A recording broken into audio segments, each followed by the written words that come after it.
Folks in the crowd tell us there was a law enforcement presence at the gathering Sunday. It's still unclear what and if they had any involvement in the detaining process. The advocates say they're worried those people who've been arrested will be taken via bus to an ICE detention center and deported.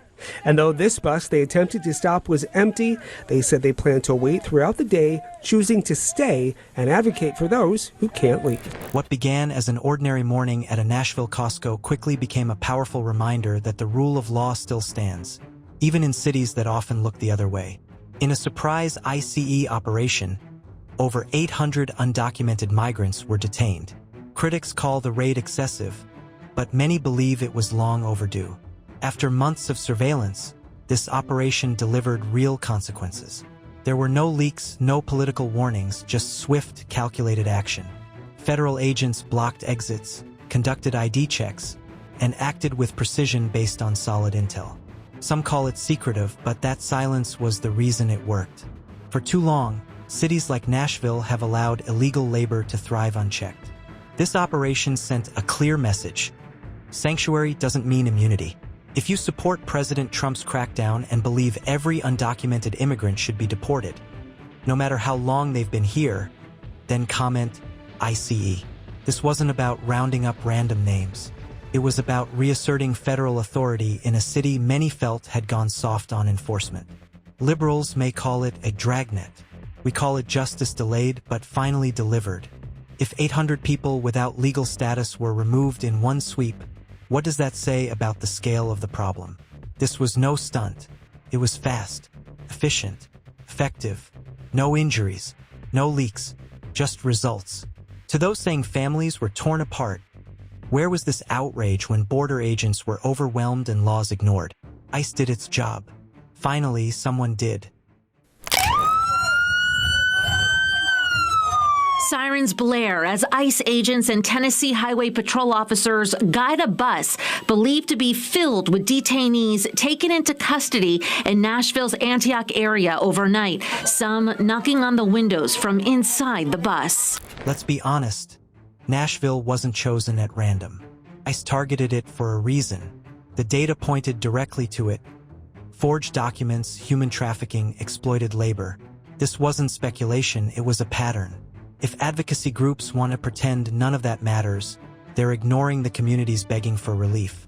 You can't shout about injustice while turning a blind eye to illegal labor markets damaging honest livelihoods. The Costco raid wasn't just strategic, it was necessary.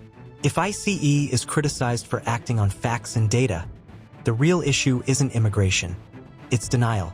This wasn't about headlines, it was about deterrence. ICE sent a message loud and clear: break the law, and blending in won't protect you. A raid at a major retailer was always going to shake people up. That was the point. A society without enforcement invites chaos. Let's not pretend this is new. Illegal day labor leads to exploitation and black market economies. Is that what we're defending now? Parents separated from children? That's tragic. But who's truly responsible? The agents doing their duty or those who put their families in that position? The buses rolled out carrying 800 people who should never have been here. That's not a failure. That's a step toward restoring order. She says her mom isn't a criminal. ICE hasn't released the names or charges of criminals, but will be releasing more details soon. The agency spokesperson tells me they have arrested convicted sex offenders, Trend Aragua, and MS-13 gang members. Advocates for the Tennessee Immigrant and Refugee Rights Coalition say migrants need legal counsel before they are detained.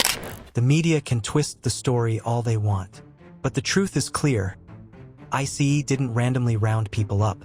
They had data, warrants, and legal grounds. Over 800 people weren't detained for singing hymns, they were flagged for violations. The real issue? Critics don't want immigration laws enforced. They want open borders and zero consequences. If enforcing immigration law is now considered oppression, what's the alternative? Let it all collapse? Tennessee has the right to protect itself. ICE didn't come in with chaos. They came in calm, silent, and legal. The silence that followed wasn't fear, it was shock. For once, enforcement happened. Families were frozen with fear. That's what happens after years of ignoring the law. There was no chaos because agents were prepared. The real danger is when cities forget why laws exist. Governor Bill Lee didn't flinch. He supported the raid, and he was right to. Political will matters. The rule of law only works if leaders are willing to uphold it. Public safety isn't about popularity. It's a promise.